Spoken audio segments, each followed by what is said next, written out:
I've spoken about journaling before, and I think one thing I haven't yet done, or at least not in this new format, is I haven't given you journaling prompts. I always find that with journaling, the interesting thing is you can either go the unstructured way or you can go the structured way. The unstructured way is good when you just want to be free flowing and kind of just want to jot down your thoughts and you want to be very like relaxed about how you're doing it. You don't have a structure, you're just writing it down, you're getting it out of your brain, out of your mind into paper. But then the structured way is good because it kind of prompts you to think about things in a certain way. And I've been thinking a lot about goals and where I want to be in life and what is the objective, what am I even trying to achieve, where am I trying to go, where do I want to be, what do I want to have, how do I want to feel, what do I want to do in the next year, in the next 5 years, in the next 10 years. I've been thinking a lot about life in that setting, and I always found that journaling is the best way to help me really focus and really get to the bottom of what I want and why do I want. Like I always found that it's a easy enough tool to use that you can just get your answers and you can get to a conclusion very, very easily. So I want to share with you 8 journaling prompts that I've used, and I'll do this exercise again with you guys and kind of just share with you what the thought process behind each question is and where that question can help you go. So the first one is, what would you do if money was not important, if money was not an object, if money was not something that you needed? What would you actually choose to do with your life? And I always found that to be such a enlightening question because it's like, oh, interesting. Like if I wasn't chasing money, like if the world wasn't chasing money, like what would we be all doing? And for the most part, I think vastly different things. I think about it today, and I think if money wasn't a thing, I'd probably just be fully focused on podcasting and coaching and my creative stuff. And funnily enough, I'm doing those things already, right? Of course, I have a full-time job, a 9 to 5, but I am doing the things that I would have done on the side, obviously, if money wasn't a thing. And I think that's a good indication because this question is about what do you actually want to do? What do you enjoy to do? What do you do because you need to do versus what do you do because you want to do, right? A job might be a necessity, might not necessarily be a desire. And if you're lucky enough to have both in one, then fantastic. But it's always interesting because the thing that you write down as your answer is normally the thing that you actually want to do or want to be doing. The second question to use here in when you think about life is, what would you like people to say at your funeral? I know it's a bit of a deep question, but generally, like if you think about it, what would you like people to say at your funeral? And normally the things that you would like them to say are the things that matter most in the grand scheme of things. Like no one's gonna sit there and talk about how much money you had or didn't have. Everyone's gonna talk about your character most likely. And what things would you like them to say about your character? I think for me is I'd like people to talk about me in a way that is positive. Like I want people to remember me as someone who was good to them, someone who maybe inspired them, maybe educated them, maybe entertained them. I want to be remembered as someone that did cause some sort of positive impact in anyone's life, in everyone's life that was around me. So I'd like people to say things that are meaningful and positive, and I'd like to be remembered as someone who was good, who did good, who tried his best at everything that he put his mind to. That's how I think of that question. Another question to ask yourself is, what activities in the last week have either energized you or drained you? This is a super cool question because now you're looking at your week and be like, okay, what are the things that are really draining my energy completely? What are the things that are energizing me completely?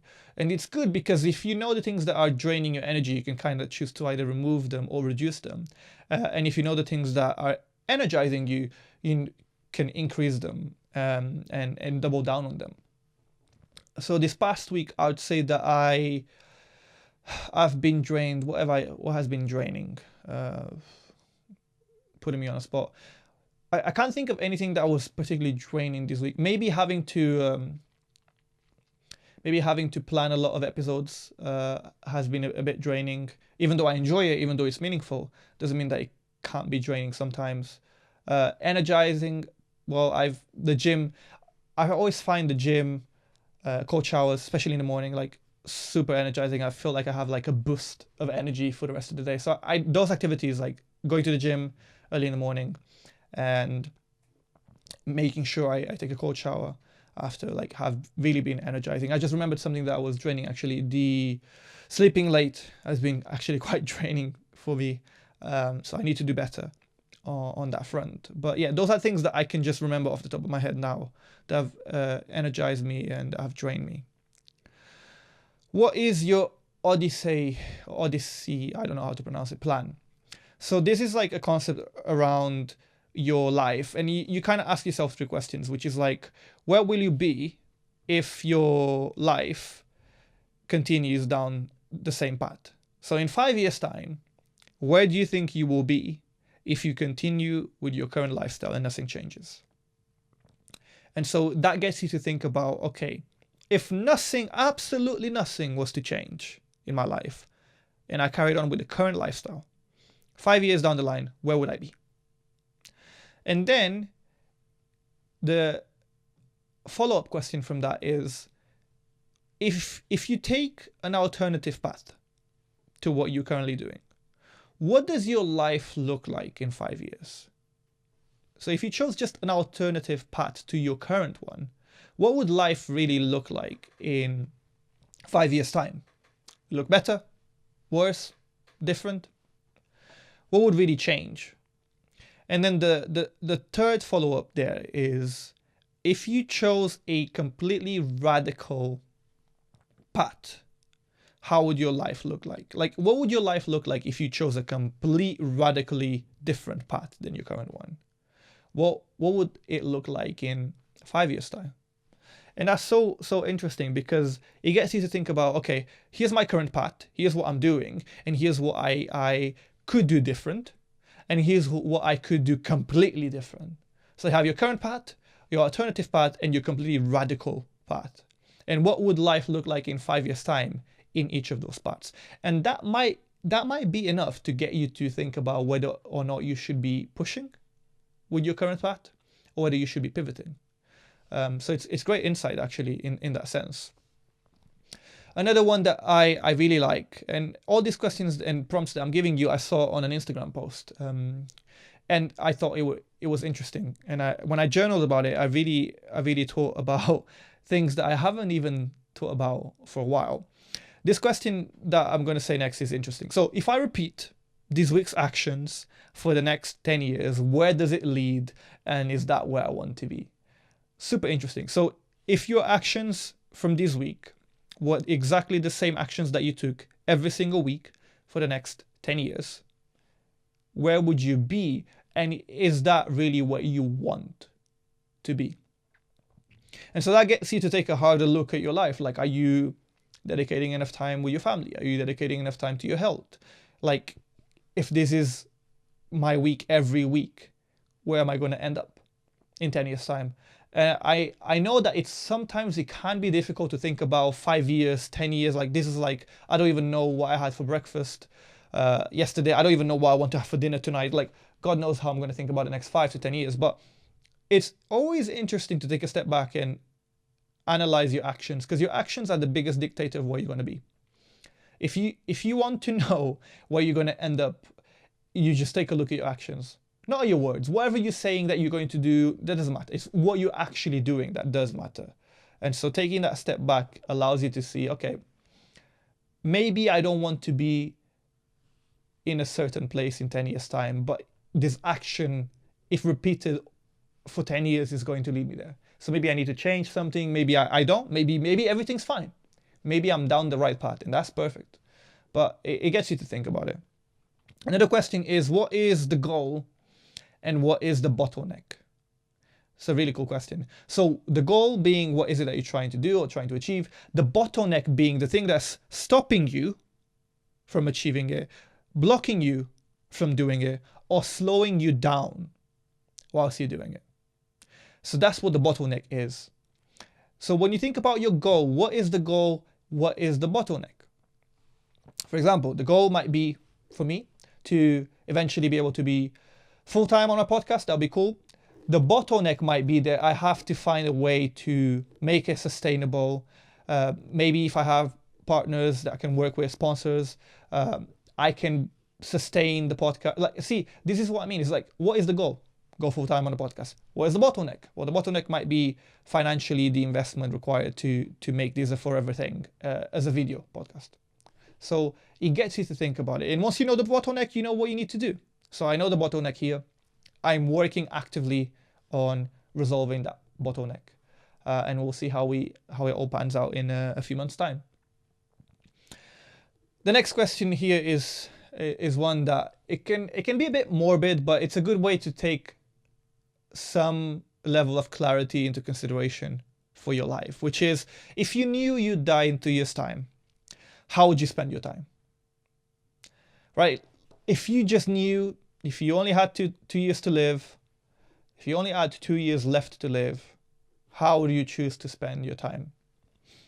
And we don't think about that often enough because we kind of just live life on autopilot.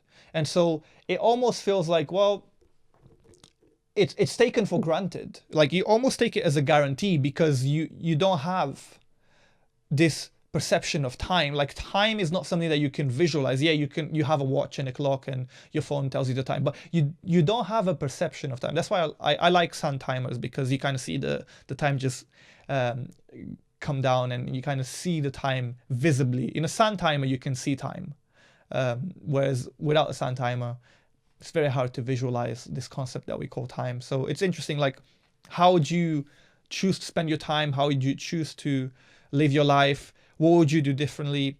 What would you do more of? What would you do less of? That's something that we don't talk enough about. What would you do less of if you only had 2 years left to live? It's a super, super interesting question. And maybe it allows you to change your present rather than hoping that you'll change something in the future. We always postpone choices that we can make in the present into the future because we think the future self of us will be able to deal with that choice, whereas the present version of us doesn't have to. It's not always the best way to look at it. So this question might get you to think the other way around, which is, okay, what can I do now in the present rather than deferring to the future? I always find that we do this a lot with happiness. We always look at happiness as something that is in the future. I'll be happy if, I'll be happy when. Happiness could be now, you know. You could choose to be happy now. You're just choosing not to. And that might be a hot take, but it's the truth. Now, just a moment is the segment of the podcast that we've reached. And I take out a card from the conversation cards from Stephen Bartlett in Diary of a CEO. And whatever question comes out, I'll answer it. And then I'll ask you back so that you can answer it in the comments. And then we can have a chat about it in the comment section of the video. But yeah, let's see how we get with the questions here. Well, let's see if I can open this first. Right. You get to see it first. Okay, so Gabby Logan was the person who asked the question, and Charlie Slot was the person that answered it. So your question is, who was the person who first believed in you? I like this question. It's a good question.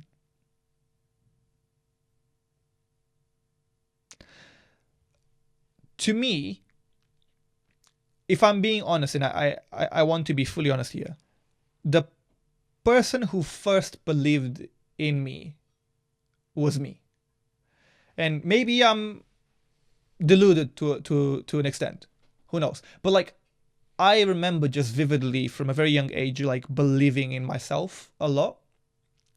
And maybe that's also because, well, if we exclude myself from the answer, actually, because it'll be more sincere. Well, not more sincere, but it'll be more, unusual to talk about yourself as the first person to believe in yourself. But if we're talking about someone specifically outside of myself, it would be my mom. My mom was the first person to believe in me. I remember her believing in myself perhaps even before I believed in myself. I think she believed in me even before I believed in myself, which is crazy. And it's this unconditional belief, unconditional love, endless belief, endless love in my potential, my capabilities, what I can do. And I think that's what then reinforced my ability to believe in myself. So actually, yeah, this is a good way to process this out. I believed in myself so much from a very young age because I had someone like my mom who believed in me so much from a very young age.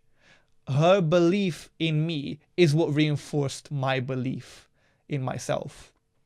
And she's the first person that I vividly remember believing in me. And for that, I'll always be grateful. So thank you, Mom, if you're watching this, which I know you are, because you're my biggest supporter, and I appreciate you so much, and I love you so much.